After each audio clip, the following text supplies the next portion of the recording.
This meeting is now being recorded. Oh, great. No, it's fine. The stuff that's flowing is more important. So at the very end, we have Nancy Denslow, University of Florida professor. We have Adam Olivieri, Dr. Adam Olivieri. He's a risk assessor in the private sector. Professor Shane Snyder from, Shane, where are you from these days? So we have Arizona, and also has spent a lot of time in Singapore looking at water reuse issues. Dan Schlenk, professor from UC Riverside. Paul Anderson, human health toxicologist, again in the private sector at Arcadis. And then our fearless leader, Professor Dr. Jörg Drevis. He's coming all the way from Germany because of the interest and the dedication to this topic. So I thank you guys. I'll thank you now for all your efforts. The other group that we convened in a semi-formal sense was representatives from the recycled water community. Very important role to make sure that the messages are being communicated to your constituents, and also to help the panel obtain and collate information that is necessary for them to do their job. So these folks are, Jennifer, I didn't see you, but I hope you're here. Oh, there you are. Okay. So these folks helped this process a great deal, and again, I thank you, and the panel thanks you for providing the info. The agenda for today, after I get off, Claire will be talking about how the panel recommendations are going to be discussed in terms of the policy, and then Jörg will report out on what the panel has been doing over the last 6 months.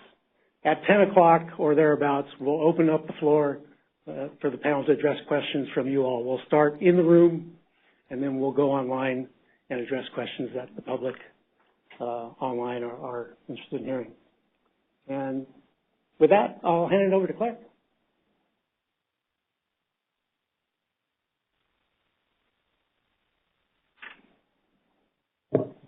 Good morning.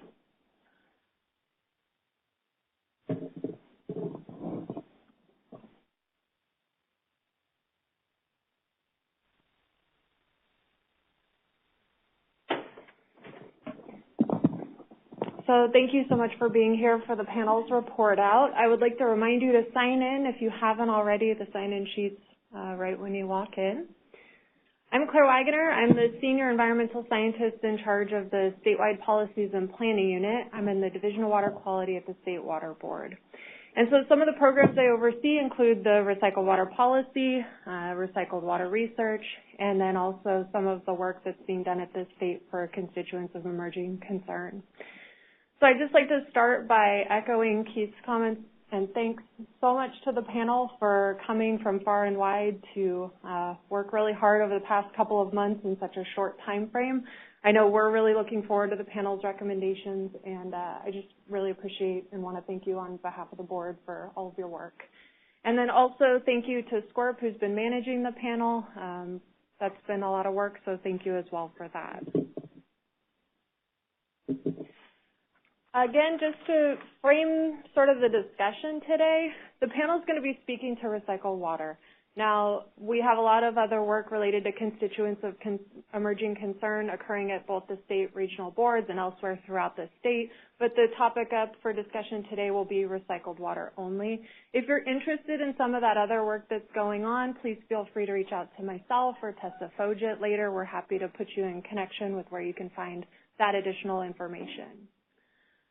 So I will walk through a little bit about why we are updating the policy, why we decided to reconvene the panel at this point, and then also we've been getting some questions on how this is going to be incorporated and the Water Board's next steps. So I'll talk about that, how you can plug in, when you can plug in, and then just really the timing for all of that. A little bit of this is redundant, so I'll move through it quickly, but essentially the State Water Board adopted the recycled water policy in 2009, and the goal of this was to promote recycled water use while protecting public health and the environment. And this was done through consistent, streamlined permitting of recycled water projects. Now, around that time, they convened a CEC panel and asked them to make recommendations for CEC monitoring. They asked them to look at landscape irrigation and groundwater recharge. Those report and additional recommendations were in the 2010 panel's report. Staff considered those recommendations. Some of those were incorporated into the 2013 policy amendment. The most notable was CEC monitoring recommendations or requirements for groundwater recharge projects. And then also the policy includes sort of direction to staff to reconvene that panel every 5 years. We were due in 2015, so we're a little truant, but in 2016, the board adopted a resolution directing staff to update the policy for things broader than CECs, but additionally to reconvene the panel to look at things that have changed since they last met, including regulations that have come about since then. So SWRCB is managing the panel on our behalf, and again, we thank them for that.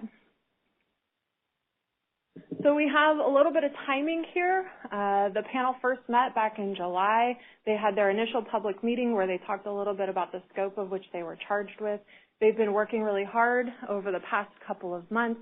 Today we're all going to hear some of their initial recommendations. Those will be provided in writing in a draft report that should be out around mid-January or targeting January 15th, and you will have the opportunity to comment on that document and provide feedback. We, in parallel, have been working on broader amendments to the recycled water policy. So we had our CEC scoping meetings earlier this month. We're going to have stakeholder meetings in January, and we're targeting the draft release March 30th. So this has a little bit more granularity on dates. We're here today, December 15th. I encourage you, this is a great opportunity for you to provide your input and initial questions to the panel. I know it'll be a little bit reactionary, but, you know, I encourage you, they're here, they're going to be willing to, you know, answer questions and interact, so I strongly encourage that. Now, as part of our policy process, we have CEC scoping comments due December 22nd. We have 2 meetings, stakeholder meetings coming up in January. Again, those are going to be broader than just CECs, but I anticipate that there will be some discussion, at least preliminarily, on some of the things we hear today. And then the panel report will go out mid-January. That's the opportunity to really comment on, you know, clarifications, your thoughts on that, and those are going to go to SWRCB that they will compile those comments and present them to the panel for their consideration before the final report goes out. So how to provide input? Hopefully you're on either SWRCB or the Water Board's email subscription list. We will send out information that way with the documents and how and when to provide those feedback. We will also have that information on our website. And then the comments on the draft report are going to go to Keith Maruya, who will then provide those to the panel. One of the questions that came up during CEC scoping is, what is the Water Board going to do with the panel's report? And I think we had a challenge answering that because we don't know what the panel's going to recommend. So our next steps as staff, first, like you, we're going to read the report, and we will consider their findings and recommendations. We have a number of different options. Not everything is going to go into the policy because it just doesn't make sense. We have, but not to say anything about the findings, but because we wouldn't put certain things in the policy.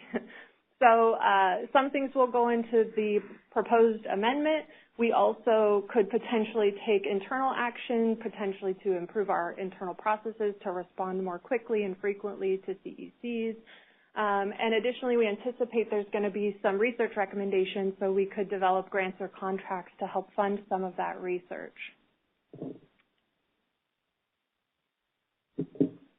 So as with everything, what we're going to do is staff will take the panel's findings, we'll make recommendations to our board, and those will go out in the draft on March 30th. So that is your opportunity to comment on staff's sort of recommendations about what the panel has recommended and how those are going to be incorporated into the policy or elsewhere. And then as with our normal processes, we may have a public workshop, we will have a public hearing, we will respond to the comments. The draft amendment and staff report will go under external scientific peer review. We have to respond to those comments. And then if all goes well, it would go to the board for consideration for adoption. There may be multiple cycles of that sort of draft release in response to comments, depending on the feedback we receive. So the best way to stay up to date is to sign up for our email subscription list. This is our program page, which also includes additional information about upcoming meetings, additional resources. It had the webcast information, which hopefully you're on if you're not in the room. And this is where we're going to be sending out the draft report and draft amendment. And as always, you can reach out to staff. So Laura McClellan is our lead staff on the policy. We have Tessa Foget, who's our CEC lead, and then you can reach out to me as well. And with that, I will hand it off to the main event, the moment that you guys are probably here for. Dr. Jorg Drevis is going to present the panel's findings.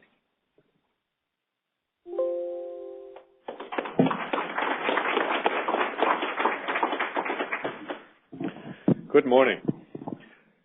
It's great to see such a full room, and we very much appreciate your interest in this process and also in this report out. I think I can say that we have 6 very busy days behind us, starting 5 in the morning, working till late at night. This presentation I'm going to show you essentially was finished about 30 minutes ago. So this is my disclaimer. If you see any typos or any format issues, then there's a reason for that. So what I'd like to do is to briefly recap the panel charge and also explain the approach the panel has taken this time go around to go through the different charges and also look at the monitoring program that has been executed over the last couple of years. And then we will look at the outcome of the considering the monitoring data and applying this risk-based selection framework to data acquired in California. And we also took a step back and looked at the full process. So some of those observations from the panel I'm going to share, and then I will conclude with some recommendations to potentially adjust or improve the entire process. So to recap, the panel charges, you probably have seen them before. We were asked to look at what are appropriate constituents to be monitored in recycled water, and this also should notice the analytical methods and the method detection limits, what are known toxicological information about these constituents, and would this list change if the water reuse applications are expanded to all Title 22 approved reuse applications in the state, as well as the new raw water or surface water augmentation draft regulation that is in the works and will likely be passed in the near future. In addition, with respect to the indicators and surrogates we have suggested last time, do they still represent a suitable way of monitoring, and should they be modified? And then also what concentrations would trigger potentially enhanced monitoring or other steps. We also were asked to look at the question of using recycled water for irrigation of crops allowed under Title 22, but this is really limited to potential human health risks. As Keith indicated earlier, we were not asked to look at food exposure routes with respect to crop irrigation, but this charge was also expanded to look at all Title 22 non-potable reuse applications and potential exposure risk to human health through these applications. Given that there is a new concern about the prevalence of antibiotic-resistant bacteria and antibiotic-resistant genes, the panel was also asked to look into this topic, which actually we have only acknowledged in our last report 7 years ago, and there is much more science available today that we look thoroughly to look what is the state of the art in science on this particular topic. And then finally, to recommend any actions that should be taken, building upon this understanding and also building upon the monitoring data that were acquired over the last couple of years. You might recall that we provided a definition in 2010, and we also showed you this in July. I just want to recap that we expanded this definition slightly.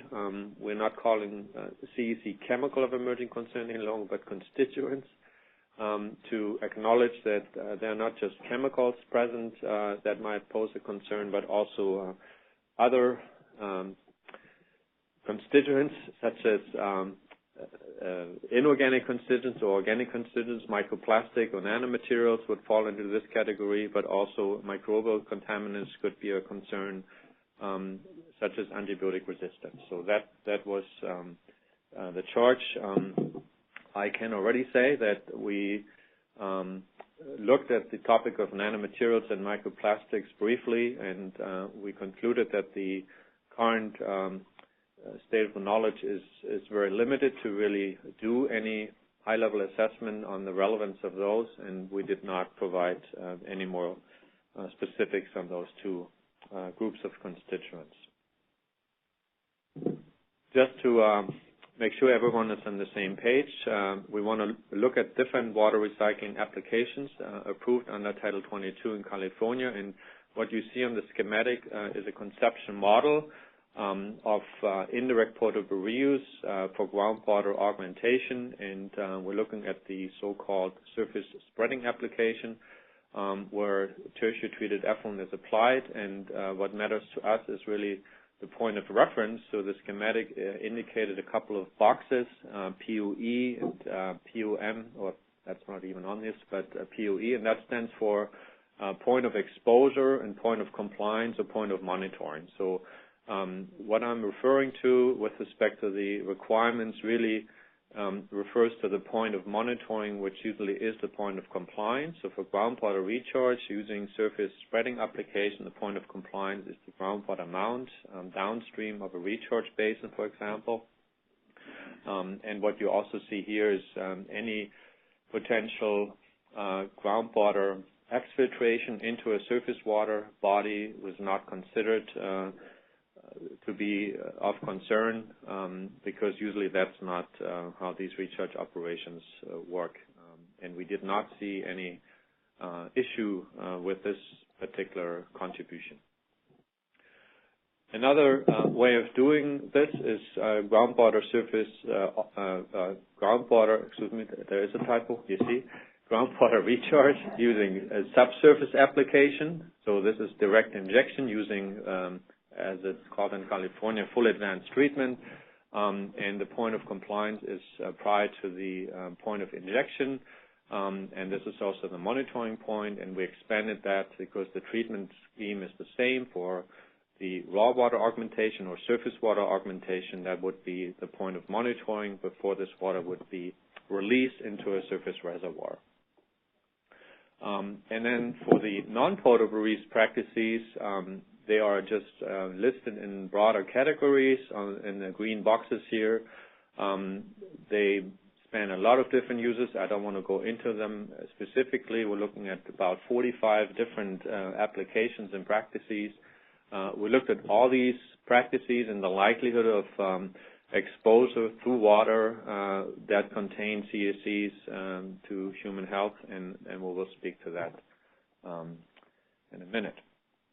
So we wanted to do this expansion mainly to really apply a high-level exposure assessment, how likely it is if you think of different non-potable Title 22 applications, it is to be exposed to CECs through the water path. As I said, it's about 45 different applications. Instead of this one non-potable practice we looked at 7 years ago, which was limited to landscape irrigation. But what we concluded when you do this exposure assessment, that the risk that goes along with the exposure is at least 10 times lower compared to potable reuse applications, and in most cases it's significantly higher, meaning it's in most cases even 100% lower to be exposed to CECs than potable reuse. And this has to do with the incidental consumption, maybe the exposure pathway when you think of swimming in a pond or running through a sprinkler. by accident you have some dermal maybe exposure routes, some inhalation, but this would not be sufficient to come anywhere close to levels that would be of concern. With maybe one exception we sort of made up, and that would be an impoundment, a pond that is fed with recycled water only, and it's stocked with fish, or you do allow fishing for extended time periods, that the fish is not just there for a few weeks or days, but has an opportunity to pick up CECs, and this would be more a CEC that has a tendency to bioaccumulate, is persistent, biodegradable, and potentially could end up in fish tissue. But this is rather an exception and wouldn't necessarily justify to impose any additional monitoring for CEC. So the conclusion was, thinking about these exposure paths, that we would suggest to actually lower the safety factor or make it more stringent because of the fact of inhalation and dermal exposure, that we would apply a factor of 10 compared to the monitoring trigger levels that we have derived for potable or consider for potable reuse. So there's another factor of 10 instead of 100, as we entertained 100 last time, because of these broader non-potable reuse applications and the fact that you have additional pathways through dermal and inhalation. And the conclusion was then similar to what we concluded last time, to really rely on surrogate measurements. As you all know, Title 22 has a bunch of specific monitoring requirements to assure proper performance of these practices, and we felt that these would assure that water quality is maintained and there's no risk really for CEC exposure. Therefore, the panel concluded there's no need to monitor CECs in any of the broader list of Title 22 applications, with the exception of potable reuse. Okay, so then we essentially went and looked at the framework again and utilized essentially the same approach, but we couldn't have done this without your support, really looking at monitoring data that have been collected by multiple utilities in the state over more than 8 years, which was a really good database. 8 utilities in California provided data, a quite extensive database to us, 1 utility from outside California within the U.S., and I think we can conclude that this is a much more robust database. It's also more consistent. It's less variable than 7 years ago, and it's likely due to more or better methods, better QA/QC, that we see overall quite a bit of consistent patterns, I would say. Nevertheless, the overall range of monitoring data, constituents measured, still varies significantly between different utilities, so that there's different approaches. But at a minimum, these 8 compounds Keith mentioned earlier, which we proposed and which are noted in the Recycled Water Policy Amendment, they have been monitored. We also looked at the more recent information on toxicity and effect databases to update the so-called monitoring trigger levels, the MTLs for these CECs. But overall, I'd like to say that we did not depart from applying this rather conservative screening framework, meaning if this ratio of a monitored compound compared to the MTL exceeds 1, then you would consider this for future monitoring. If it's less than 1, there's nothing to worry about, and if it's even significantly above 1, meaning above 100, as suggested earlier, then immediate action should occur, and you should really identify what the cause is. So, by applying this, I don't expect you to read this, but you see sort of a comparison here in red, the occurrence data from 2010, and in blue, the updated occurrence data for about 100 compounds. We did this exercise. This is shown on a logarithmic scale in nanogram per liter, and I would say you don't probably see a clear trend. Some go down, some go up, some more or less stay the same. So this is maybe the key message. We didn't observe any clear trend that the occurrence level would in general go down. That is not the case. But it was essentially the process to identify what is the current state, and then we use this information along with the monitoring trigger level information to look at the ratios, how they would occur today. To remind you from the previous report and also what informed the suggestion for the Amendment A in the recycled water policy, you see here the initial monitoring trigger level for 4 compounds. We just sorted them by compounds that also occurred at that time on the CCR3 list and non-CCR3 list. But in the right column, you see in red for potable reuse the ratios, and all these 4 ratios were significantly above 1, and that was the reason that we decided to suggest they should be put on a monitoring list, and that actually has happened. So when you look at the new occurrence data from 2018 and the monitoring trigger levels, then here's the result. We actually observed a couple of changes. Occurrence data could be one reason why some compounds might come off the list, and the top one here listed is semnibutyrostradal, a natural hormone. Matter of fact is we also, when I flip back quickly, you might notice that the 90 percentile concentration, which is rather conservative, was used to be 8.4, and it's now 0.5. Essentially, it's the detection limit because it barely occurs. The MTL might have been adjusted, and you see on the right column that some numbers are below 1. That's true for semnibutyrostradal. It's also true for caffeine and triclosan, and some are more or less the same than previously reported, which is NDMA. But we identified 2 more compounds that would actually exceed 1, and this is N-more, which stands for N-nitrosomorpholin, and which is nitrosamine and 1,4-dioxane, which is a known compound to utilities in California because it has a notification level and it's already part of monitoring requirements.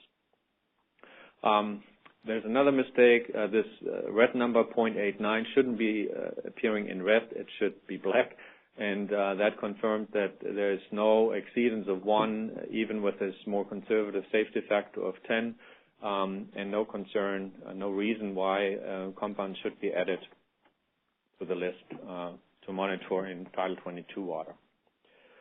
You might be surprised about some or also happy. But when you look at the ratios, some might occur to be very close to 1. I just want to pick the triclosan, 0.97. Really, I like to remind us that this ratio, the cut of 1, is really operational defined. This has nothing to do with immediate risk to public health. There are a lot of other barriers in place, and that's why we didn't really want to round this number up to maintain it on the list. We want to be strict, and I want to reiterate that there are a lot of safety factors, which I will explain in a minute. So I think good news, there are no smoking guns, so no compounds came up that had significantly exceedance of 1. Matter of fact, is from all these 90 or 100 compounds, the MEC-MTL ratio for all of them was below 10.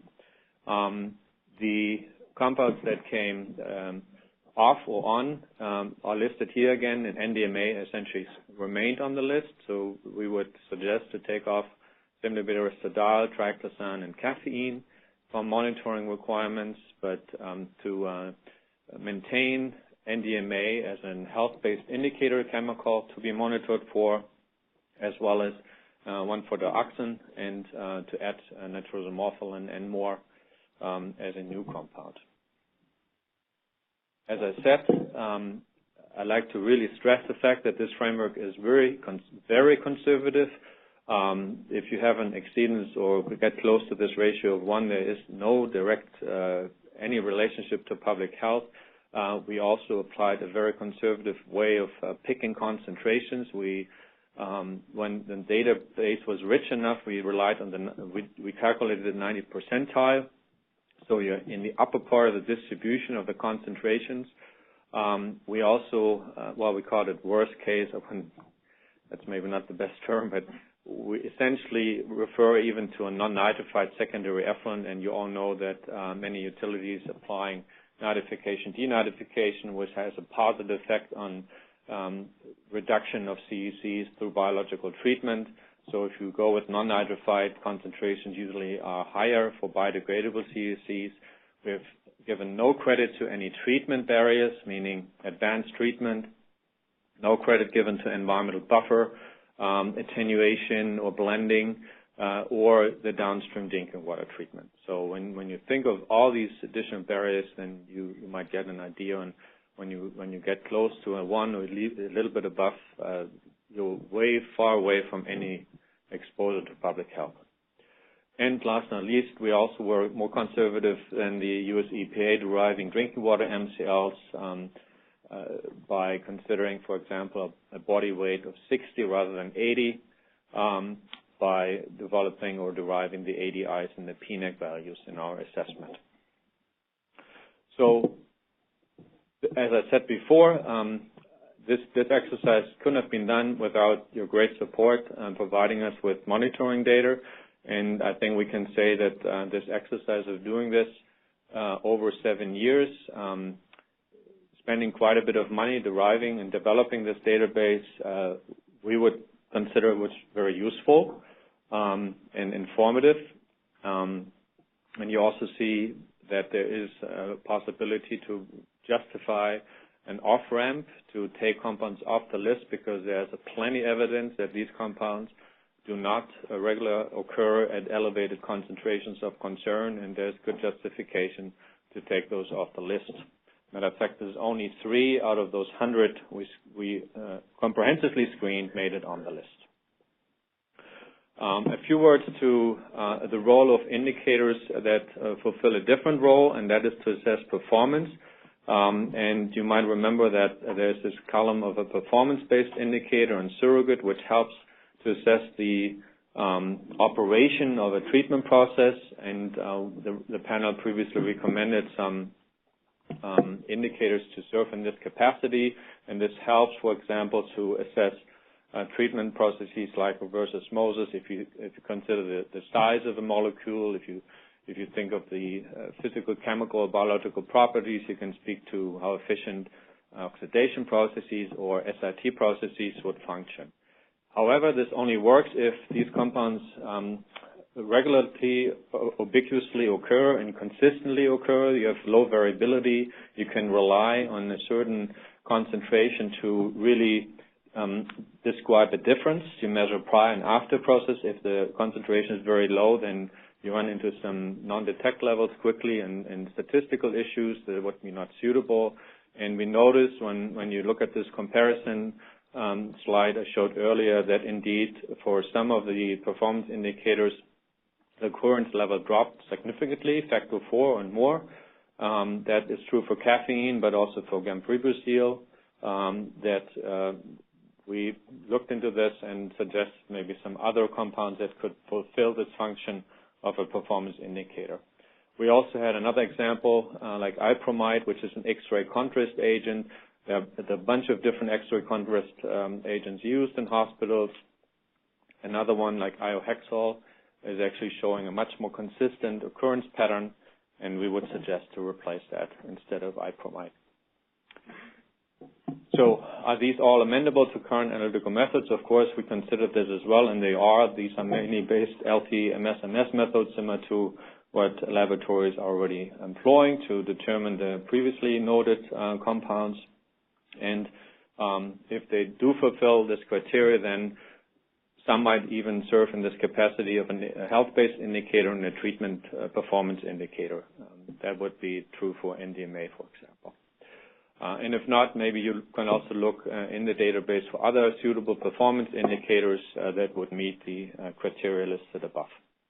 We also looked into the monitoring requirements. Currently, quarterly monitoring is required, so this gives you 4 numbers per day. Is that frequent enough? From the database we have, and also we have multiple years, we felt this is a suitable frequency to do this additional monitoring. In addition, there's operational monitoring, there's surrogate measurements, which are some even are online. So there's plenty of safety built in, and this is just a way of reassurance that these are properly removed and quarterly monitoring is appropriate. And also the point of sampling, so what's the reference point? We looked at this POM, so point of monitoring, essentially goes along with the point of compliance, and I illustrated this earlier what that reference point is, and we feel that this is still appropriate. All right, so are we done? You might think so. So we executed this work, and you can say, well, then we're good to go. You know the new compounds, and we can see us in 7 years. We could, but I want to remind you that the issue of chemicals or constituents of concern is a very fast-moving subject, and you know by experience that you're constantly challenged by addressing compounds you have never heard of before, and the new studies published. And when we just look at this chart, which is this chemical registry, I want to remind us this. This is now sitting at 135 million compounds, according to numbers reported last week. You're essentially looking at 15,000 chemicals being registered every day. Every day. So not all of them, of course, will end up in water or recycled water, but there's a big unknown. By just relying on 4 compounds and doing this exercise every 7 years, you might not stay on top of things. So we took a step back and looked at this process and how it was executed and what it really covers and what it leaves out. And we would say that this risk-based framework we executed really represents the state of the art, how you might want to go about assessing chemicals you know of. You can feed them into this process. And I think we can also say that this update exercise on this rich database we had available over 7 years was a good example that this is the way to go. But we can also say that the data format or the data files provided was not very consistent. It was difficult to process. Some come in PDFs, very different organization, and there's no consistent way of archiving them, even at the state level. And when we just think of this approach of relying on health and performance-based indicators as an only measure to assure proper operation, yes, I think you can do it, but again, this is only retrospectively motivated by looking at compounds you know are there before, and it does not account for new CECs.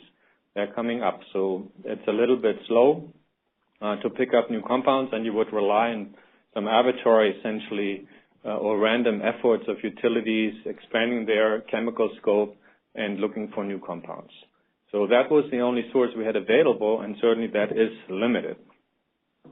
And also, we noticed that the workflow and the procedures of data handling is also not clearly defined from the point of a utility, even within utilities, I would say, providing this information to the region boards, to the Division of Drinking Water, and going back and forth is not very well defined. And that's why we asked the question, well, can we do better? And the answer is yes, we think so.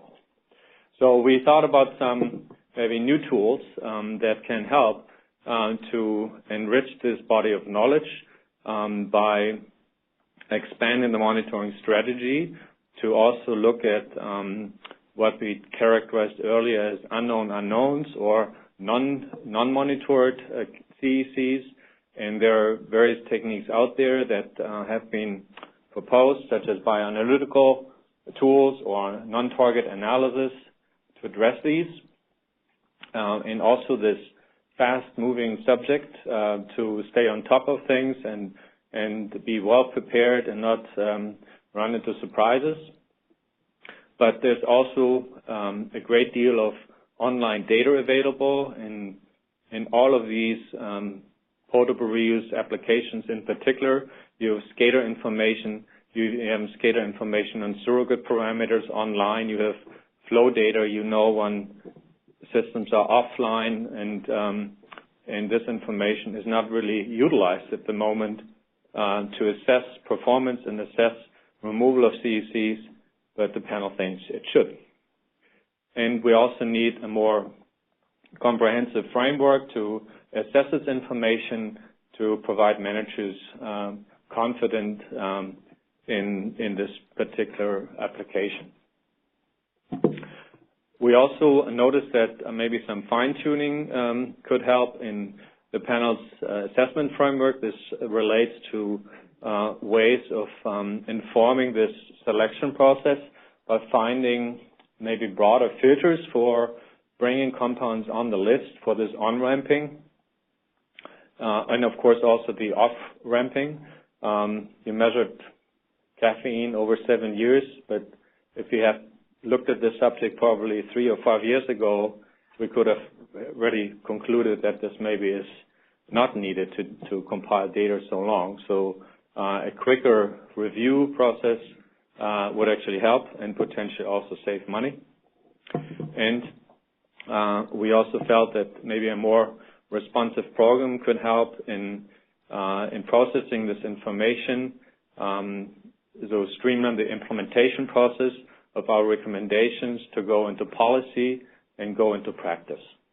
And this also relates to communication among experts and policymakers and permit writers, and of course also to inform the public.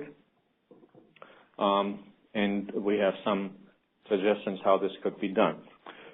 So a few words on the bioanalytical method. You might recall that we came up with this rather complicated flow diagram which illustrate the universe of chemicals in this blue box and finding ways of capturing those. And what you see here is this left branch in a revised fashion. I'm not sure you can read it, but I walk you through. So this red box is now called unmonitored CEC. There used to be unknown unknown. So this is nothing new, but the way it's now addressed is new, and it relies or should rely in the future on the use of selected bioassays, and this will give you assurance, hopefully, that there's no positive hit, there's no reactivity or activity present, and if this is the case, then there's nothing to worry about. If you do find a hit, then you could go one step further and try to utilize target analysis, run your method, and hope to explain maybe some hits. And if that's also not successful, you can go in circles and maybe also take advantage of suitable non-target analysis screening exercises to explain those positive hits. And if this also is not successful, then you might want to do a sort of a special study and do a more extensive monitoring, which you likely will do anyway over your treatment process to demonstrate that this activity is indeed reduced by your treatment barrier and will not show up in your at your point of monitoring or even your point of exposure. So that's the idea, and the reason why we're doing it is to really expand the window and be more proactive to identify compounds that are relevant. Well, what needs to happen, obviously, we need to have bioassays that are proven to work in this respect, which have been standardized and checked, and this is true for two assays, and this is the ER assay, looking mainly at acidonicity, and the AHR assay, which looks at dioxin-related compounds as another endpoint. We also looked whether standardized methods are available, and that's indeed the case from the US EPA or OECD. And there are also commercial laboratories available in the United States which you can employ and utilize to run these type of methods. For the non-target analysis, we concluded that the state of the science is not quite ready, that this is an easy way of implementing them in monitoring for CECs, mainly because of lack of interpretation of the data you derive. And we see this as maybe a research tool that can assist in explaining positive bioassay findings in identifying what is causing an effect. But we don't see a need of full implementation, although it occurs in this selection diagram. This is more seen as a suggestion, where the left branch that goes down is a requirement we'd like to see added as a regular monitoring effort for CECs for these particular endpoints and for these two bioassays as noted on the slide. What's information you can get from this? Well, here's an attempt where we looked at a dose-response relationship, and that's shown here for estrogenicity. And what's nice is that you can essentially also link the finding of a bioassay to the response with respect to human health. And we noted here the PNEC for EE2 for this dose-response curve, and you see that the PNEC actually is matching the EC50 on the assay. So this positive finding in the assay is meaningful. It relates to a human health relevant level, and this is proven at least for this particular endpoint, and therefore you see also how powerful these assays can be to explain unknowns which have a certain effect and which do relate to a human health relevant point, but also to link the chemical measurements. So we see that these things are really complementary and quite useful. There's a lot of research being done on developing new bioassays, looking at different endpoints. We see starting an exercise like this over the next time frame before the next review is due will inform the community and the water board also about the usefulness of such an approach to collect data. That's why we encouraged the State Water Board to consider this expansion of the monitoring effort. We also, as I mentioned earlier, looked at these more procedural issues. Obviously, doing this update every 5 to 10 years is a bit slow to stay on top of things. If you asked an expert panel like these fellows to do this over a rather short time period, then you run the risk of rushing through this exercise and maybe missing some information, and maybe we can also think about some other responsibilities, who actually should be in charge of acquiring this information, reviewing the information, feeding this information into the selection scheme, and then making decisions on and off ramps. So our recommendation was a more collaborative and improved communication between the policy and the permitting entities.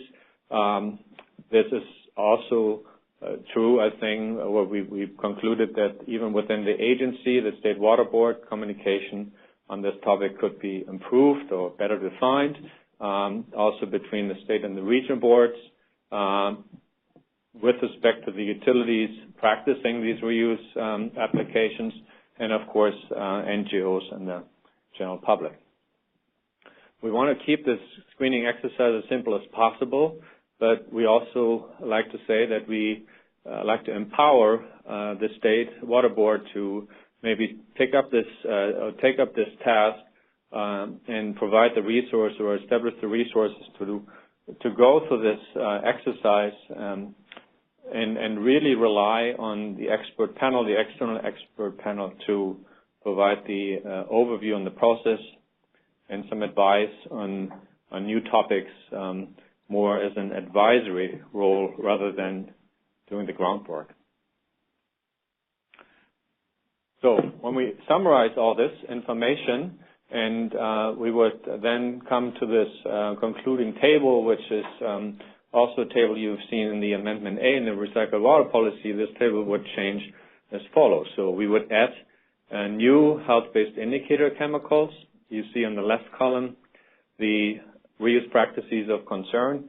This includes the surface spreading application, the subsurface application, and also now the raw water augmentation, the surface water augmentation. And for them, the same health-based indicators would apply with a given monitoring reporting level. The next column would request or require the measurement of 2 assays and 2 endpoints with respected monitoring reporting levels for those as well in nanogram per liter. And some of the performance-based indicators have been updated, as I mentioned earlier, as well as some of the surrogates have been expanded to also consider differential UV measurement or total fluorescence. There's no need to monitor any CECs or any bioanalytical methods or endpoints in any of the other Title 22 reuse practices. So this is how the picture looked 7 years ago. On top, you see this box representing the universe of chemicals, and mainly the framework we did in the initial exercise of looking at occurrence data was routing this assessment for the right branch. I gave you the explanation on the left branch, and that's essentially the main change and the main alteration. So the left branch, we now have a concrete proposal, how you would go about unregulated or unknown CECs, and the assessment stays the same. If you exceed a limit of 1, a ratio of 1 between the MEC and the MTL, then you should add this compound to the monitoring list. If you have enough data and the MEC and MTL ratio is lower than 1, you can take them off the list. One of the charge questions also related to the topic of antibiotic resistance. I just want to say a few notes on this. We have a quite extensive chapter written up on the subject. You will see a couple of weeks. But I like to say that the topic of antibiotic resistance is not unique to recycled water. It's a general issue of concern, using antibiotics in hospitals to stay healthy, but also any wastewater that contains antibiotic resistance would be a source of contributing antibiotic resistance to the environment. And therefore, we noted that there is still limited information to really conclude that antibiotic resistance is an issue of importance or is not with respect to the specific water reuse applications, in particular water reuse applications of interest to us. And the main challenge really is to identify what is the point of reference. So what risk levels are really important to consider that are associated with antibiotic-resistant bacterial-resistant genes, and these have not been determined. This is subject to a lot of research that is ongoing, and a lot of agencies are actively engaged in these discussions. It's not unique to Water Recycling California or the State Water Board, but we feel that State Water Board should stay on top of this topic. But so far, there are no standardized methods available to quantify these, and this makes any assessments difficult. Some literature is even questionable. We reviewed because of lack of proper methods applied, and therefore we need to monitor this topic in the future, but it would be too early to request any specific monitoring requirements at this stage. So this brings me finally to the recommendations. We would recommend that Title 22 reuse practices and associated exposures do not warrant additional CEC monitoring, or any monitoring, I should say. other than relying on surrogate measurements.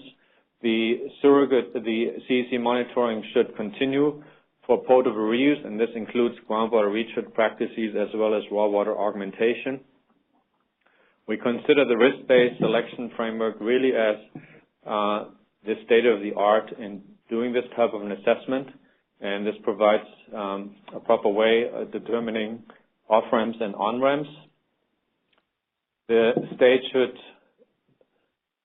do one additional step, and this is also a recommendation that carried over from our last report, and I hope I gave you the basis to understand why it is important to stay on top of this topic by doing an additional review exercise regarding the occurrence of CECs that go beyond the list we have screened so far, just to understand potential occurrence of other chemicals.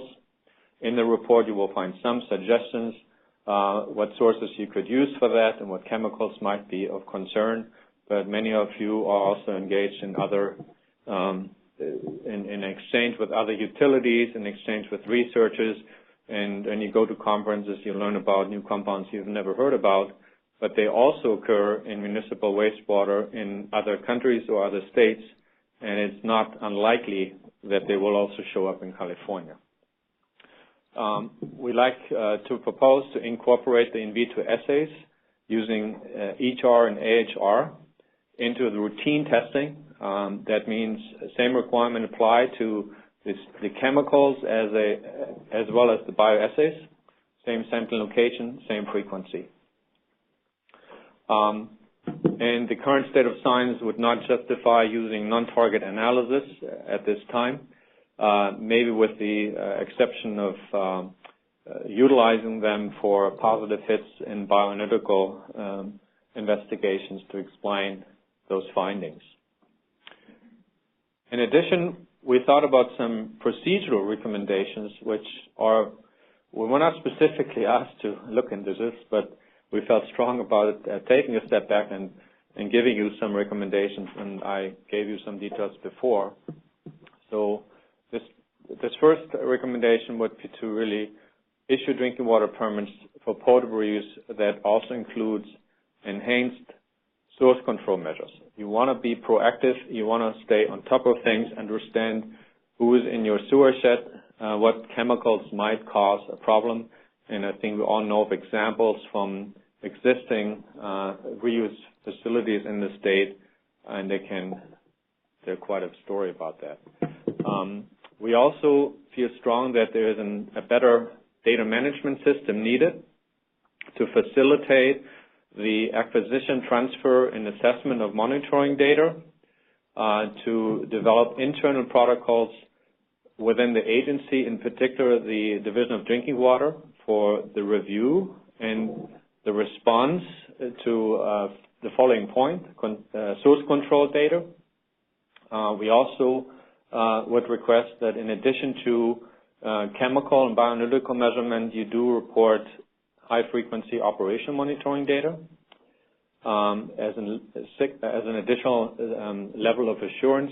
This is information which in many utilities already is acquired anyway, but maybe it's not properly condensed and evaluated. But it's an important level of safety we like to be better organized and utilized. And also do this all electronically. Well, this is the state of California. You should really lead the charge and get away with PDF transfers.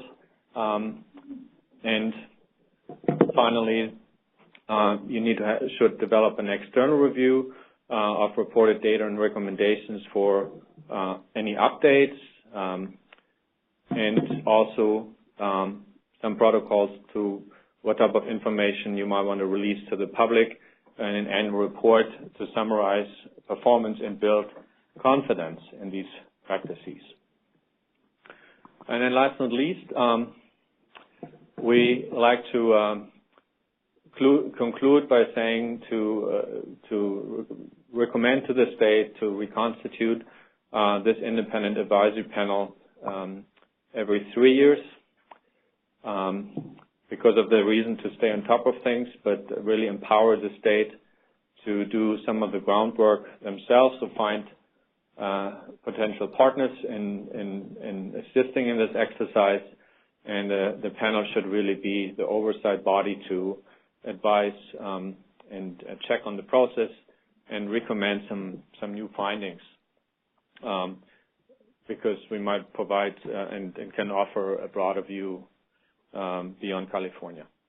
So with that, I'd like to really acknowledge the State Water Board for setting up this process and also engaging us. I think I can say this on behalf of the entire panel. In particular, I'd like to thank Claire and Laura and Brian Benados for helping, even staying through long discussions. I also like to thank the utility board and stakeholder group that supported us with good advice and information. That was very helpful. I'd like to thank the reps from SWRCB, in particular Keith and Alvina, and also Steve for your support. And I'd like to thank you for your attention, and my fellow panel members for working hard to get to this point. Thank you very much.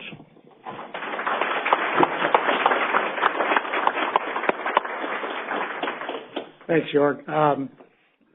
Time check. We are a little under the gun. We are going to lose some panel members at 11:30, so if you all don't mind, and I know the people online have been waiting patiently, we'll just go right into questions.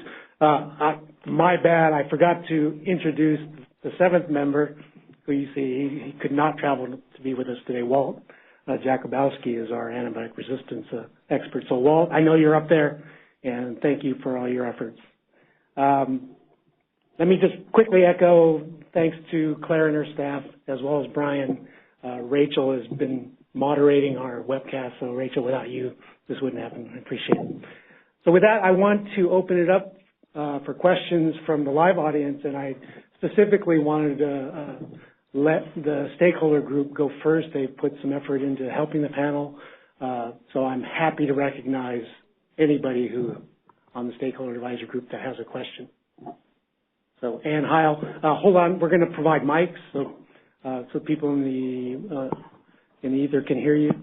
All right. Well, I have a couple different questions. So, first of all, I want to say, thank you. You guys have done really excellent work here. And one of the great outcomes that came from the last time the panel was sat is that the outcomes from the panel got very clearly put into the recycled water policy, and we had, because it was put in so clearly, we had a nice statewide consistent framework for the monitoring for the recycled water across the state. So we weren't getting a patchwork among the regional boards.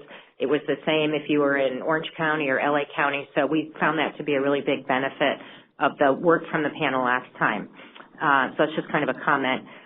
In a couple questions. First of all, for the toxicity data that you used this time around, did you use the same sources for your what's the right word, your cutoffs for it as last time, the Australia one, the CCL3 list, the notification levels, or did you add any new ones this time?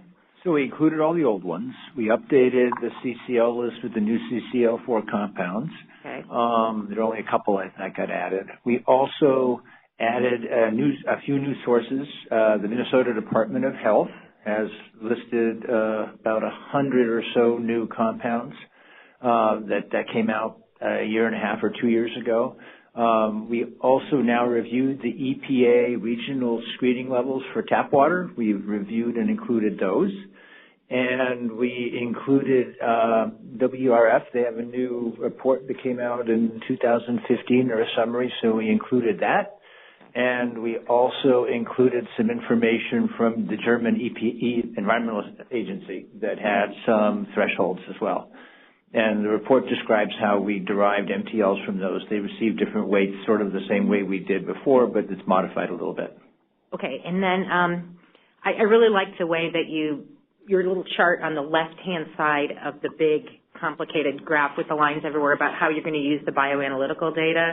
It seemed very logical to use it as a way, is there a problem? If there is a problem, what's causing it? If we know it, let's go look for that compound. If not, let's go study it and figure out what's going on. One thing I didn't understand, so it sounds like a big change here is that you want to start doing the bioanalytical, those 2 screening assays. And I wasn't quite clear, as you described it, when you would be using it. You said something about using it, screening studies for recycled water quality. Are you imagining you'd run them every quarter? Are you imagining you'd run it when you're doing a pilot for the project? Short answer, we would see the same monitoring requirements then for the chemicals, so this would be quarterly. Quarterly, okay. And then how would you set the cutoffs for that? Would that be using the PNAC for the chemical of interest, like for the estrogen? Yeah, so similar to some guidance that was provided in the previous report on what do you do with an exceedance of a chemical, we have a similar guidance. What do you do when you get an exceedance of or a positive hit for the bioassays? But the threshold for what you consider to be a positive hit would be set based on, Dan wants to jump in here, yeah? Yeah, it'd be the PNAC that is developed for both of those. Okay.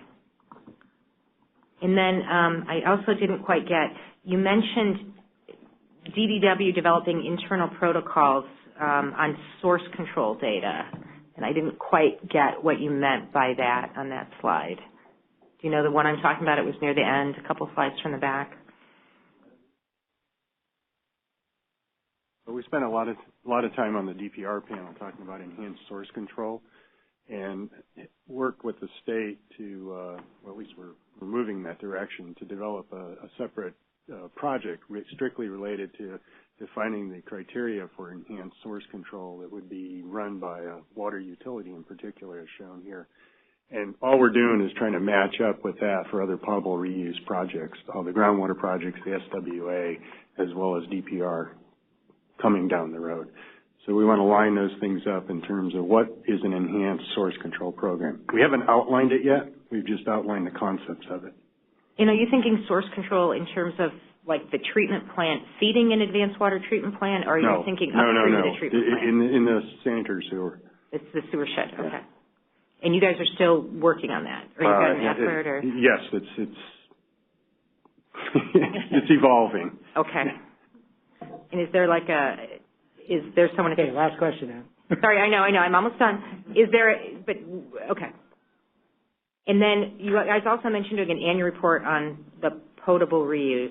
Are you thinking an annual report for each facility, or an annual report where the state would get all the information from the various potable reuse facilities and do a big statewide report on them? Adam's got his hand on the trigger. Oh. Okay. I think one can inform the other. So utility-specific reports, and the state should really utilize this data to do a high-level assessment for all these practices at the state level. Yeah. Okay, great. That's it. So I saw Jeff Mosier had his hand up. Can you guys introduce yourselves and who you represent, and so the audience knows? And when panel members respond, can you just say who you are too for the webcast? Hi, Keith. Jeff Mosier with Water, Environment, and Reuse Foundation. So just to follow up on a couple things Ann said, and I reiterate, all the good work in terms of reviewing the current constituents, ones that come on, come off, it all looks good. The bioassay question, are there standard methods for those two bioassays that can be used for this purpose? And let me just say that if it's a university research method, I don't think that can count as something that can be used here. We are currently working with SWRCB, maybe the state board, on a process to standardize potential bioanalytical tools. And it seems to me that that the recommendation would be, yes, recommend these two, but there needs to be an appropriate standardized, maybe not a standard method, but a standardized method for those bioassays. Well, we very carefully looked into especially this particular topic, and for these two bioassays, they do exist. I made reference to the OECD and the US EPA. we do provide some guidance, but no specifics, no protocols in this particular document, but we refer to those studies. But Dan, I'm sure you want to add to this. Yeah, sure. Shane and Nancy, feel free to jump in. But this is Dan Schlenk, UCR. We list examples from the peer-reviewed literature where they have been actually utilized in water treatment assessments and treatment train evaluations. There's a couple that actually have been used in California. There's a Corollo et al. Study that just came out that actually utilized that, at least the ER, and a number of other assays through that pathway. There's commercial laboratories that do have these methods in place that actually have them standardized. We define standardized, which I think is important because obviously these have been developed for different purposes than, say, water assessment, but we do address the extraction protocols necessary for this, the challenges and the opportunities that presents. So that's listed in the report, and then examples of how they have been used to evaluate treatment trains. Right. So just to be brief here, I think it's problematic. I don't think those are standardized methods. I think they've been used for certain purposes. But if we're going to create numbers here that's going to trigger something, then we're going to want appropriate methods to be able to do that. I don't think we're there. Then on what to do with those results, to send them through this NTA analysis, I don't think that's ready for prime time. We haven't demonstrated that can be done. So you're going to put utilities in a precarious position where they may have to add treatment just to get below certain numbers that may be arbitrary or can't be shown to be below some sort of public health significance. And so we're going to be over-treating. That's going to cost money. It requires maybe energy, a lot of energy for these advanced treatments. I think it would be better to have a standardized methods for those two and then proceed from there rather than put us in potentially a situation where we're doing things that are not intended. So I'll just stop there on that. On the source control, we've always, and I like the process. I think the State Board is developing a panel there to look at that, but it's always been meant as a management barrier. It was never a barrier that would actually result in risk reduction in the sense that you would apply a log removal credit to it or something like that.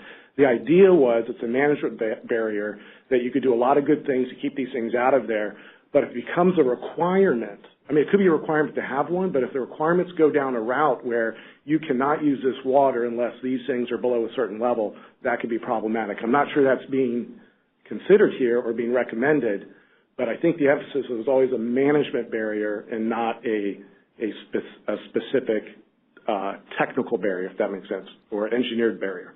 So I'll stop there. Thank you, Keith.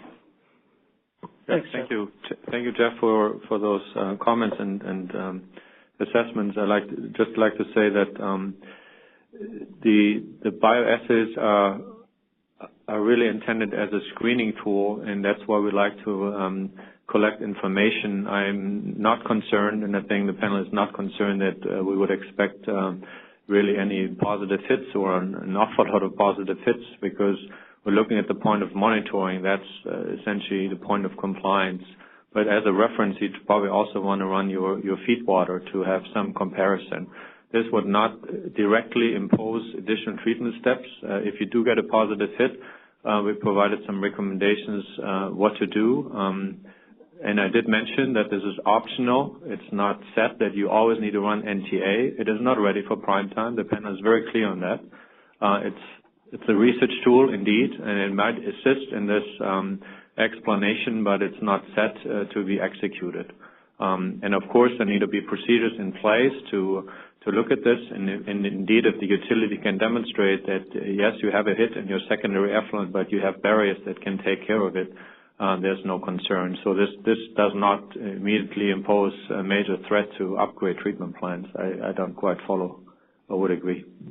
Thank you. So I guess if the panel will indulge me, Jeff, another response is there are always additional voluntary monitoring that goes on out there, and some of these analytes, chemical analytes, are not part of standard methods as well. But if they're demonstrated to be robust with a robust QA/QC performance-based program, that data is just as valid, as you know, as a standard method. So I think some compounds out there have come through the path on-ramp that way. And I would just say that if you can believe a standardized method result, I think we can convince people. Go ahead, Shane. Just one small follow-up is that we do speak to the pros and cons, that we do speak to the research needs and the places where standardization is required. However, I reiterate what Dan said, that we do also show where the OECD has done international round robins and the commercial laboratories which have protocols in place. So again, echoing what Keith just said, that same argument holds true for almost all the CECs. So if we followed that logic, we wouldn't monitor anything because NMOR, for instance, is not an EPA method. It's not included in the EPA nitrosamine method. So that argument would actually dismiss any monitoring. So you'll see the pros and cons, though. I think once you read the report, I think you'll be pleased to see that we do point out the weaknesses as well as the strengths. So there are some questions from the web, but let me take one more question. Bobby Larson had her hand up.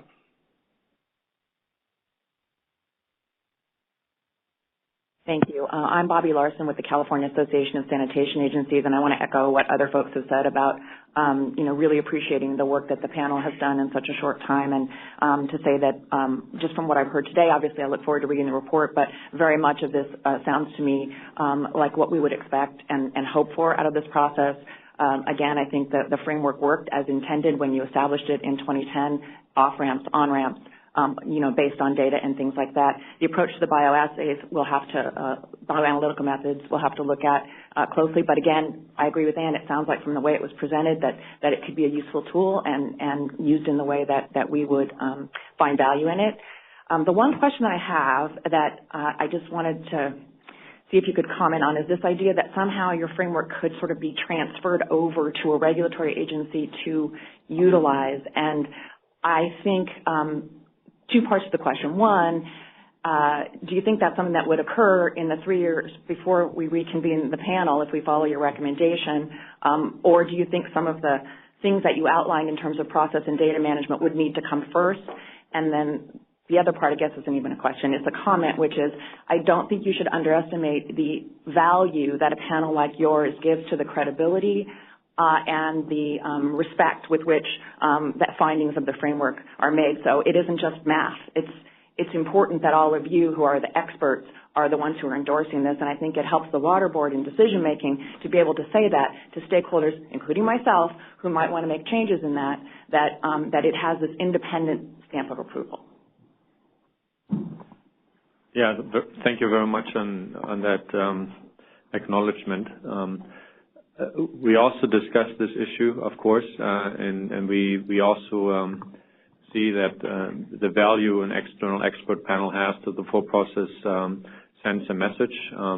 And if you don't have a fully transparent process in place and you don't know exactly how the data handling piece was managed, and then all of a sudden there are compounds appearing on a list or not, that is not the intent here. And it will likely not be in place in 3 years from now. But maybe there are certain steps that can be taken to facilitate the process.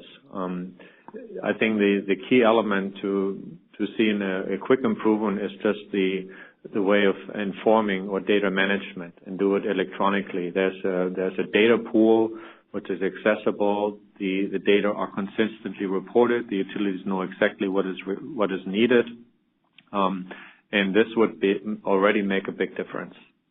In the long run, the panel, I think, sees a benefit of establishing a mechanism and steps for this data handling process, and then it needs to be decided who is actually making the call on those on and off ramps or additional monitoring requirements. We absolutely do see a role for an external panel like this to make that call. But to facilitate the exercise, we would rather have a rich database in front of us. We have monitoring data, we see trends, and then use this information. And on top of that, what we might bring to the table to suggest modifications or adjustments. Thank you, Bobby. I'm going to break and go to Rachel. She has had raised her hand, and I think we have a response from the web audience. Yes. Go ahead, Rachel. I'm Rachel, and I'm speaking for Josie Tellers with the City of Davis right now. First, she wanted to express her thanks to the panel, so she says thank you very much. Also, she mentions for the standardized methods referred and defined by the expert panel, are these methods meeting the 3 R's, repeatability, reliability, and reproducibility? Did she specify what standard method she's referring to? Is that just the one in the table or any method? She didn't specify, but Ms. Josie, if you would like to specify, we would appreciate that. Well, for the surrogate measurements, though, we refer to standard methods that exist. Also for the trace organic chemical analysis, we looked at standard methods and EPA methods specifically. We also in the report point out the pros and cons. Shane already mentioned the maybe shortcomings of even existing standardized methods, that there's a need to expand those. And I look at Dan and Nancy, but I think the same is true for the bioanalytical tools. So, yes. Yeah, she was referring to the slides from the US EPA that you had up. Yeah, bioassays, okay. Okay, I'll look back into the room, and I see Megan. Go ahead, Megan. Thanks, Megan Plumley, Orange County Water District. So you already partially answered this question, but I wanted to build on it a little more. So for the bioassays, you mentioned that you wouldn't really expect a hit typically for the point of monitoring, but I'm forgetting exactly where POM was in your, maybe pulling up the diagram would be helpful. Because I'm curious if you would typically expect hits for those 2 bioassays in like a typical secondary wastewater, whether it's nitrified or not. For example, that would be the water that's applied in, say, a surface water, or a groundwater surface spreading application. Yeah, thanks for the question, Megan. So the concern, and the same is true with chemicals, essentially is the point of monitoring, meaning when you release this into the environmental buffer, that matters, and that would, for your facility, for direct injection, would be the end of the treatment train before you inject this water. That would be the point of reference, and for surface spreading operation, it would be the mound. You're certainly well advised to expand, maybe also collect the sample from your secondary effluent just to know whether there's actually activity in the first place in your barriers function, but we don't see the need to demonstrate the efficiency of every single barrier you have. Again, what matters is really the final water quality that you release into the groundwater. But in order to make more sense of the data, you might want to have also positive control, which might be your secondary effluent. When you say the mound, that would be like a groundwater monitoring sample pulled after the surface spreading of a tertiary water, or what was the POM in that? Bob Dirk was already smiling. That is very site-specific. It should be a representative sample from the uppermost groundwater that is affected by that recharge basin for surface spreading operations. That's how I read it and understand it. You can also have a downstream monitoring well, which is maybe a little further away. That's already in place. Or you can move it up. So that's. So you think based on some literature and other studies that typically that water that's undergone some soil aquifer treatment probably would not have hits typically for those 2 bioassays? Yeah. Okay. So separate question on the NMOR. Just curious if you could expand a little more on how NMOR ended up on the list and what kind of toxicological information you had for your MTL number. And if you felt like you had good data, did all 8 utilities that you used for California tend to have NMOR, or kind of where did that? I know Orange County Water District does, so I'm just curious a little more background on that particular compound. Okay, well, I'm glad you disclosed that already. The total number of samples was very high, also over many years. But we also understand that this is likely more an issue of an industrial discharge in your sewer shed, which is hard to predict. we have some knowledge of some monitoring data from other places outside California, that this is not unique to your sewer shed, but it is a random occurrence pattern. So it's hard to say. Nevertheless, it made it on the list mainly because of a rather low monitoring trigger level or threshold level. Paul can give you the number. I also have it on top of it, but I'll let him explain where the monitoring trigger level comes from. Paul Anderson. For NMOR, it's the U.S. EPA tap water RSL. Great. Thank you, Megan. Go ahead, Rachel, from the audience online. Yes, so from online, Kelly, she's wondering, what were the chemical measurement data sources used by the panel? Did these include scientific literature as well as California POTW data? Thanks for the question. So the exercise I showed you, the comparison between the 2010 and 2018 report, is solely based on California monitoring data from the utilities database provided to us.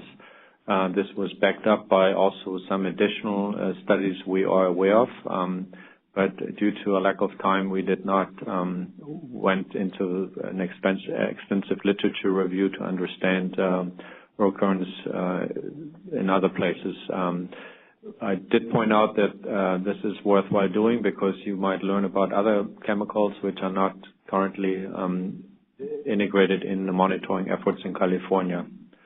So, and that's why we made the recommendation to the state to engage in a targeted fact-finding exercise by a survey study that could be short-term but expand the analytical span.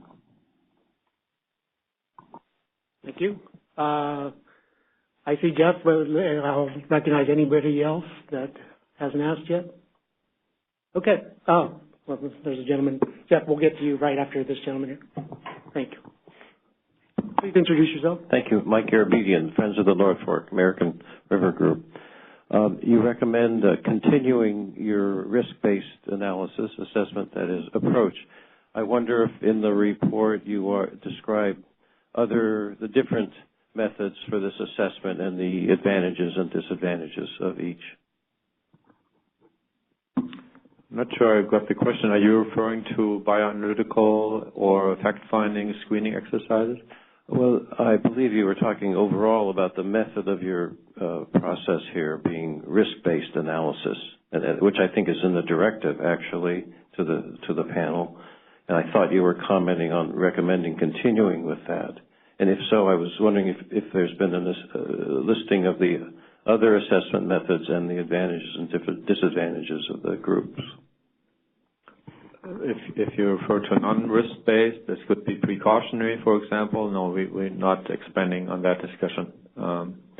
It's mainly looking at the current framework, potential improvements, and really finding additional options to inform the process. So how do you feed into this process is really what we discussed from different angles, and how would you find this information. But the risk-based approach is essentially following, for the most part, also the policy, the philosophy of the state of California for drinking water protection.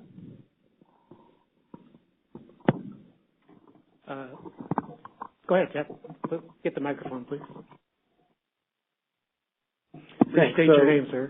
Jeff Mosier with Water, Environment, and Reuse Foundation. So on a more mundane topic, the idea of SCADA and gathering information is powerful. You had a comment in there about an interpretive framework for managers. If the idea is that, so on the research side of things, we're looking at things like critical control points of specific unit processes, with the idea that that information would be provided to the operators and the operations of the facility. And that's very powerful. And I know that's part of what you're saying here, is that SCADA, that data provides immediate feedback to make sure that the processes are operating like you think they should be, and therefore getting the risk reduction for chemicals and pathogens that you would expect. But when you say an interpretive framework for managers, is that for DDW managers that are going to review this data? because I would endorse that it would be useful to have these frameworks for alarms and for shutdowns and things like that for the managers of the facilities. And I guess, could you provide some clarification on what you're thinking in terms of who would review this data and what for?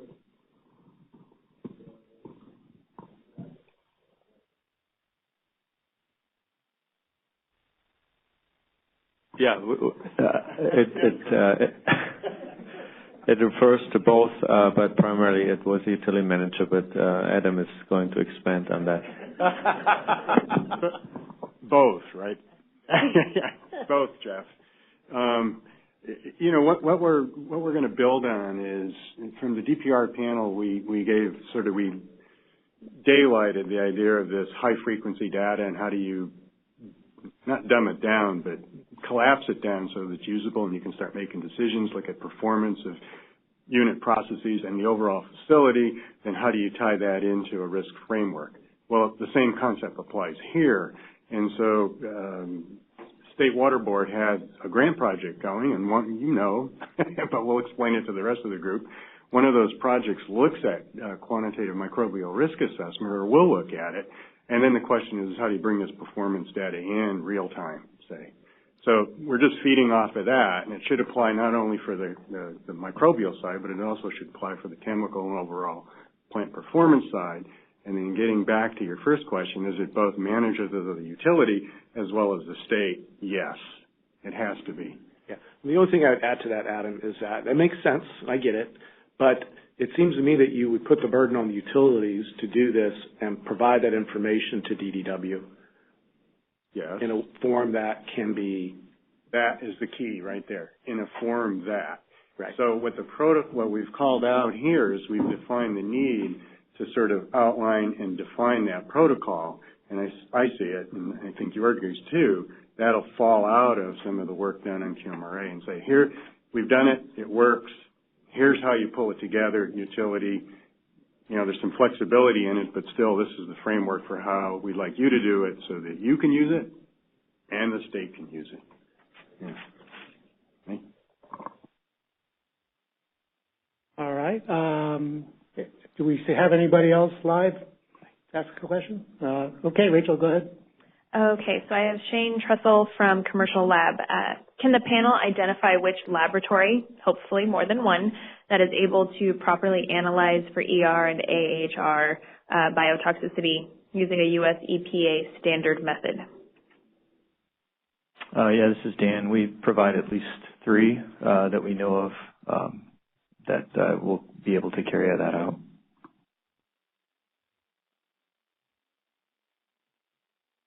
Do we have a hand up? Okay. Mark. Good morning, and I'd like to thank the panel very much for their reporting. Just in regard to the data collection, were there examples of utilities that already do a good job of that? And what would be the expense of the system, and where would that fall? Like we see right now, we have some small utilities looking at IPR projects, like on the coastal side, Soquel Creek Water District, for example, versus a larger facility. Is there going to be a cost concern to some of these utilities that are looking at potable reuse? You know, we didn't go that deep into this, but I can tell you if they're running a SCADA system and they got the monitors in, then it's a question of how you take that high frequency data off a logger and manage it in a way that it's not that expensive to pass on.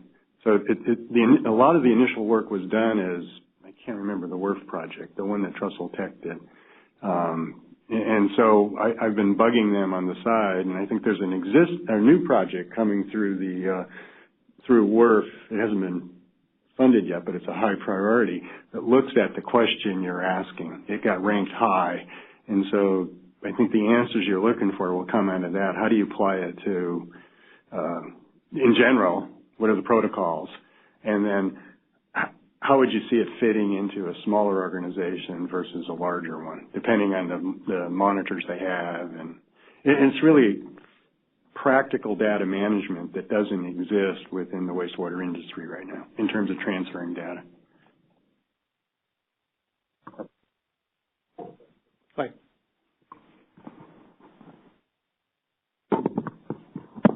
Thank you. Mark Bartson, Division of Drinking Water.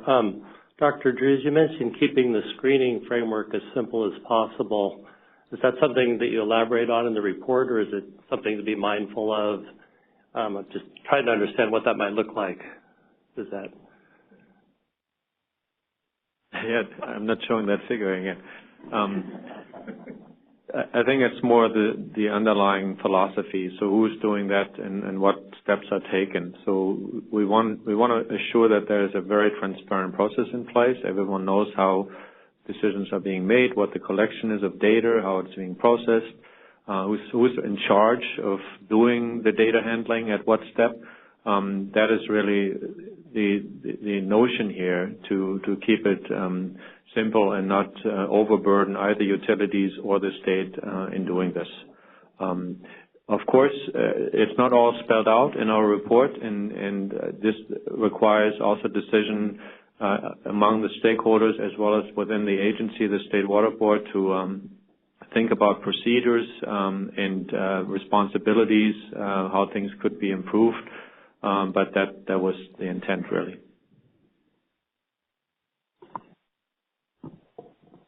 Thanks, Mark. Anything else online? Okay. Oh, go ahead, Megan. One more question. Megan Plumley, Orange County Water District. So since we know that there's so many chemicals introduced every day, we know the chemistry moves a lot faster than the toxicological understanding. I'm just wondering, especially as research like non-targeted analysis moves forward, if we have a compound and we know it's in the water, maybe just in the secondary effluent, maybe also in the advanced treated water, but it doesn't have a good reference criterion that you can use to develop your monitoring trigger level, do we just stop there and say, oh, well, let's, perhaps folks will start doing research on this toxicologically, or is there some alternative? Is there some process where we can assume a number for an MTL that's conservative, like if the compound falls in some family like halogenated DBPs? Is there perhaps a process for trying to set MTLs if we find compounds that are there at a fairly high level? Besides doing all of the really intense toxicological work with some assumptions or safety factors? Yeah. Let me just start and then hand it over. So that's a very good question, but essentially the same issue we discussed already 8 years ago or 7 years ago. So it's not an easy. That's not an issue that is easy to resolve. You always have these new chemicals and some uncertainty in what they mean. We also looked at our experience with these type of applications, and when you look broader beyond California, there is no evidence that any chemical has the potential and the toxicity to be able to pass all these barriers and show up in the product water. So I think it's a reassurance that the treatment barriers you have in place or you consider in these different applications are very powerful. How do we deal with this new information?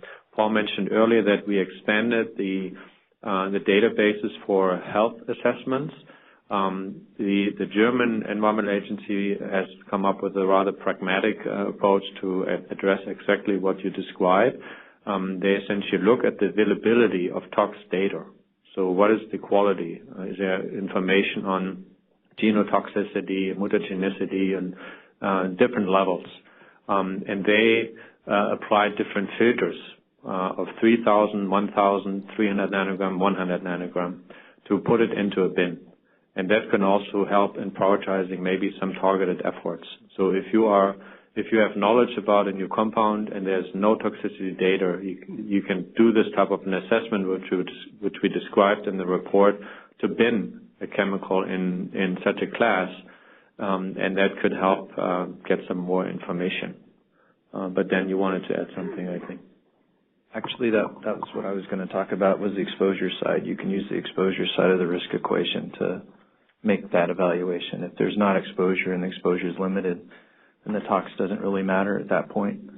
So that would be one aspect. And the other thing, just throw it out, that's sort of the role of the bioassays as well, is if you do get an unknown that comes out that's positive on your assay, then that would actually lead you to at least some toxicological information that's, again, it's not completely human health oriented, but at least if we know that that endpoint initiates an adverse outcome, you would have some information. It may not be exact, a cancer threshold risk slope factor number that you get an ADI off of, right? But at least it gives you some sort of response that you say, hey, maybe this is something we need to sort of do more study on.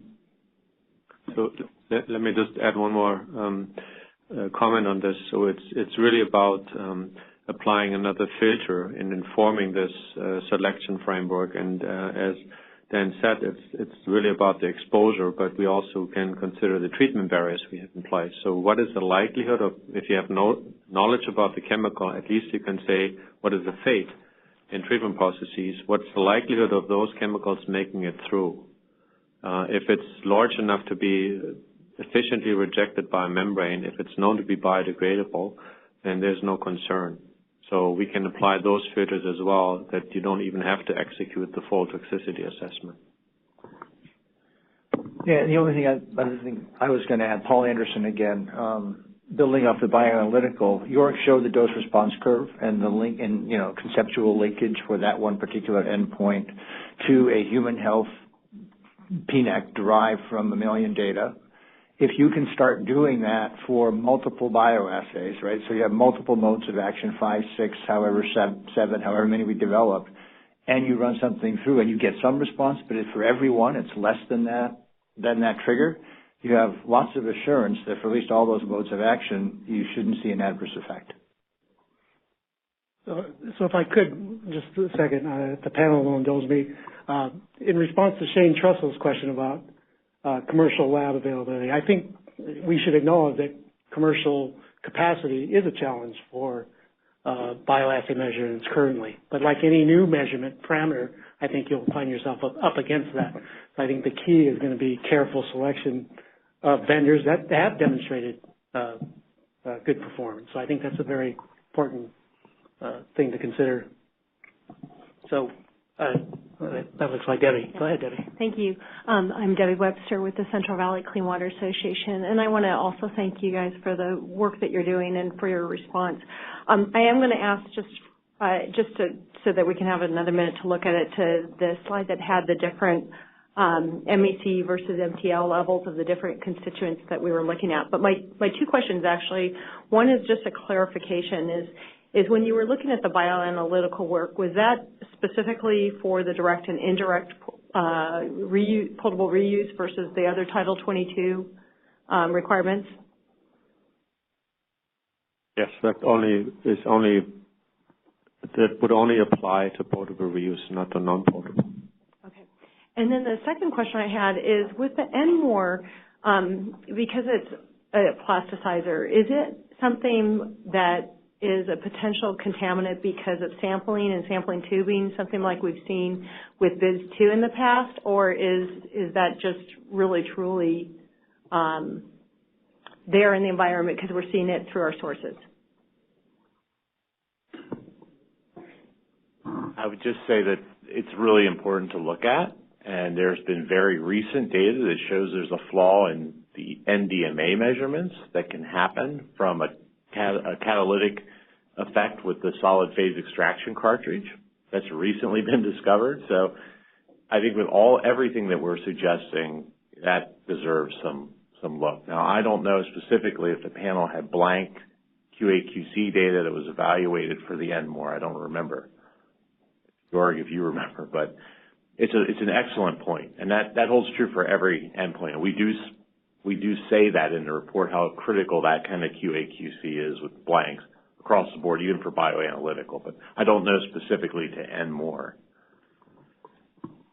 Yeah, I don't know specifically either, but I'd like to remind us that we faced a similar issue 8 years ago when we decided to put compounds in the list which also had high variability in the method. So I would not rule out that there were also quite false positive in the database we considered 8 years ago, in particular when I think of hormone data, because you can also have artifacts, the way matrix effects carry through in the analytical method you employ, lack of proper standards or matrix effect consideration. So some of the numbers in the literature is overreported, and that affects obviously the selection process. But if you have solid methods and you confirm their absence or their low level, then you will have confidence that there's indeed no issue. So I see your point. I would also say I wouldn't rule it out completely that there are maybe also some artifacts which we have not understood completely, but acquiring or collecting more data would help in that respect. Also a great thing to look a little closer to in the interim of the release. Hi, this is Ann Cooper-Doherty from the Department of Toxic Substances Control. Thank you as well for your presentation. Just a question about the bioassays, if there's a gap in the coverage in terms of endpoints that may be of concern.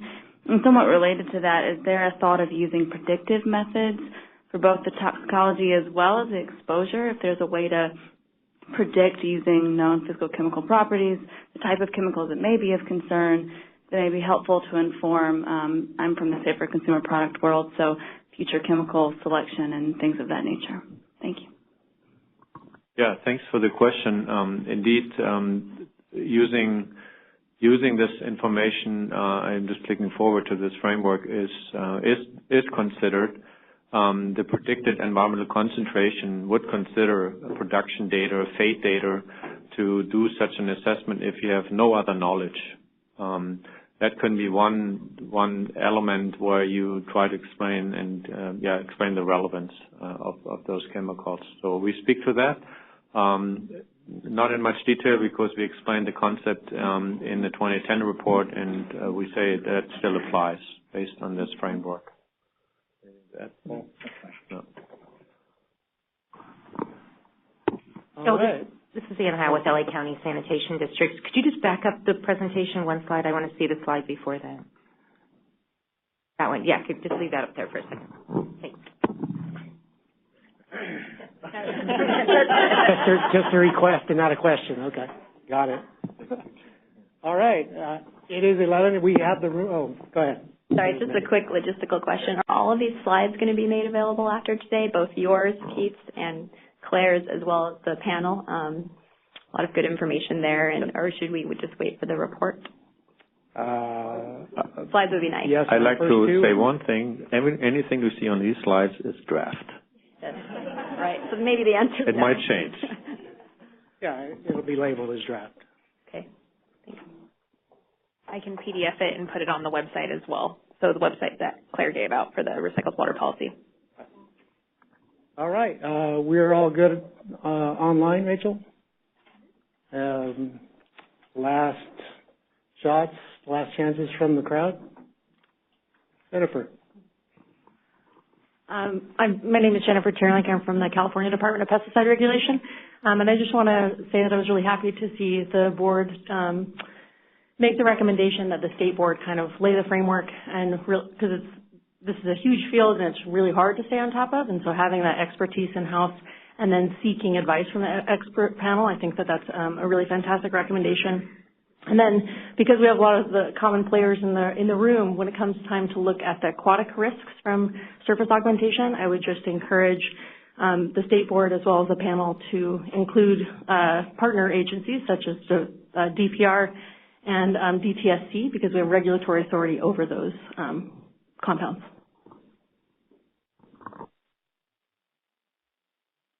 Okay.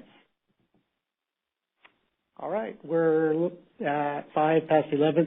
I think we have the room until at least 11:30. If you would like to come up and engage the panel, I'm sure we'll be sticking around until at least 11:30 or so. So thank you very much. Thanks to the folks that are online and webbed in. Thanks, Rachel and Claire and her staff again. Thanks for hosting this meeting. We really appreciate it. And enjoy your weekend.